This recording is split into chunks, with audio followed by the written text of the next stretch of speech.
The commentator said this Sunday night's performance by Reginald E. Hunter ranks without doubt as the most unpleasant comedy gig I've ever attended. And what happened is he made a joke where he talks about an abusive wife accusing her husband of abuse. And he said, my God, it's like being married to Israel. Of course, the analogy there being that Israelis complaining about the Palestinians when they're abused. That very crude and not particularly funny. There was audience laughter in response, but not from the couple in the front row who shouted out not funny. And I would shout out not funny as well, because it isn't funny particularly.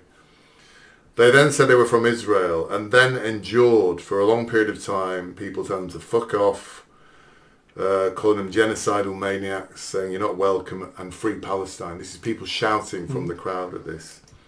But Reginald D. Hunter didn't try to stop them. He joined in.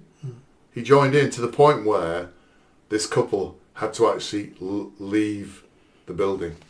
Now, did you ever believe, even 10 years ago, Nick, that could happen in this country? If that happened 10 years ago, you read about that in the papers, wouldn't that be a massive issue all over the headlines? People furious. At that point then, Jews were included in the Victim Olympics. Jews are no longer in the Victim Olympics. We discussed exactly the same thing several months ago. It was a different comedian, and it was in London, and Israelis then got screamed at and shouted and driven out of the Comedy Store. So this is the second time this has happened. Yeah. It's horrendous. It is horrendous that the comedian would join in. I can understand him doing a joke about Israel. Yeah. And you might not find it funny. It doesn't mean the joke's not funny. It just means you don't find it funny. And I retain I reserve the right to find that not funny. Exactly. Yeah. But the jokes are very individual. Some people find it funny, some people won't. So But if I express my belief that that's not funny, I would then not expect to be heckled, abused, and driven from the stadium. No, absolutely not. I never thought we'd be in this position.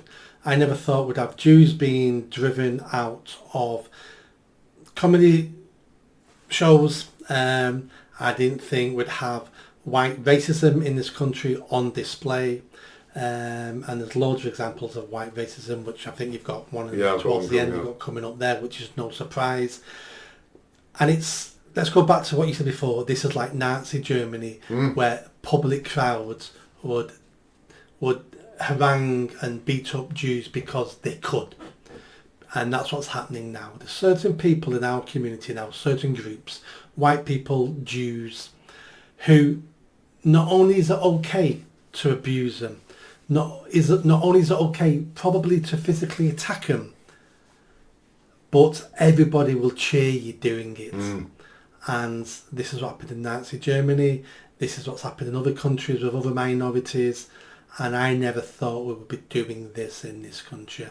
But again, part of this is this is part of mass immigration. We've imported people into this country with different cultures, different values.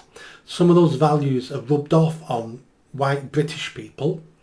But we never used to be like this. Throughout our history, I don't think we've really ever been like this. There was a time where we would burn Catholics, but that wasn't because they were Catholic. That was because they were traitorous to the crown. It'd be proven they were traitorous, and then we'd burn them anyway. But that was 500 years ago, 400 years ago. And it's scary. I don't know where this is going to end. I don't know where it's going to end. It's going to end with a mob who crossed the line and beat someone to death. Yeah, or crucify a Jewish person or something, or set fire to a Jewish person or something stupid. I mean, it's kind of... I think the really chilling thing about it, this is the Edinburgh Festival. The Edinburgh Festival is populated by middle class, supposedly progressive, libertarian people who go to see alternative comedy. And they're sitting in a comedy show and they allow that to happen. A world-renowned comedy show, the Edinburgh Festival. Yeah. A very famous comedian. And they can't see what they can't see what they're doing, Nick, can they? They can't see that they are attacking They are heckling, haranguing, abusing a Jewish couple for being Jewish. No, they're haranguing a Jewish couple for being Israelis. No, I don't think they are. They are. No, I think they're doing it because they're Jewish. They're doing it because they're Israelis. First of all, we don't know they're Jewish. A quarter of all Israelis are Muslim. Yeah. But this is where it gets tricky with the Israel thing. They had little black caps on and the ringlets down the side. Right, in which case they were... No, I don't know they did. Right. That's I'm speculating. Well, this is how complicated the Jewish thing is.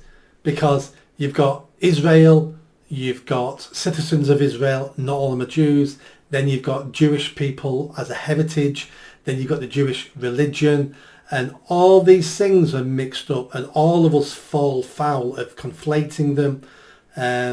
But regardless of all that, let's say they were Belgium, and he told a Belgian joke about crap chocolate, and they went, "That's not funny. Our chocolate's the best in the world." That's my Belgian accent. I didn't realise you could do it. That was pretty impressive. Thank you. Any Belgian viewers, please let us know how that I've been watching Poirot. And let's say they complain about his chocolate joke, and then the crowd turned on him, and he was turning on them. I compare that to that, and then we drive him out of the theatre because of that. That's what I don't like, is that turning on people. Yeah. And it may be because they're Jewish. Let's be honest. It could be because the fact they're Jewish. Of course it is. But we don't know that. So let's not say that's the... It's the fact. British people used to be so much politer. Yes. And used to Tolerant. want decency and tolerance. Correct. And it wouldn't... Do you know what? We don't like Belgian people. But do you know what? We wouldn't shout at them. Yeah. That's rude. Yeah. And we're not a rude people. Yeah. But we're turning into animals. Yeah. We don't want to go into too much detail because we haven't got the time, but I think it is anti-Semitism in my view. The whole pro-Palestine thing is anti-Semitism. You and I have talked before about all the horrific atrocities that are happening to Muslims around the world. Part of it is anti-Semitism, Yeah, not all of it. And the reason the focus here is because people have found it a great reason to bring anti-Semitism back to the country. And it began, I think you said, didn't it? Was it like 5 years ago when those guys drove down? No, somebody else said it. It's somebody else I was talking to. That incident in London. In London with the flag saying we're going to rape your daughter. We're going to rape, and nothing happened. Remember? They got away with it. Slap on the wrist. That's when the door was opened, and the government said, "Bring in the anti-Semites. Yeah. Now's the time. It's a free for all, guys." That was the beginning of it, and it's what happened on October 11th. Just open the floodgates a little bit more, basically, for anti-Semites. Yeah, there's definitely anti-Semitism involved here as well, but there's also the fact that they dislike Israel, because Israel has embarrassed the whole Middle East, the whole Muslim world. This strip of land that was worthless is now a first world country, and everyone around it is still living in the third world shithole, unless they've got loads of oil, in which case it's an authoritarian, rich crap hole. Yeah. And then you also have to look at the communists. How do we bring down the West? Right, we've got Israel, technically the West, in the Middle East, connected, linked with America. If we can destroy Israel, that damages America. That's one step forward to bringing down the West and socialist utopia. So there's lots of things going on, but part of that definitely is anti-Semites. Did you enjoy that video? I think you did. Come on now, hit that bell, subscribe, comment. Let's build this channel. I need more followers, I need more subscribers. Be part of the journey. See you soon.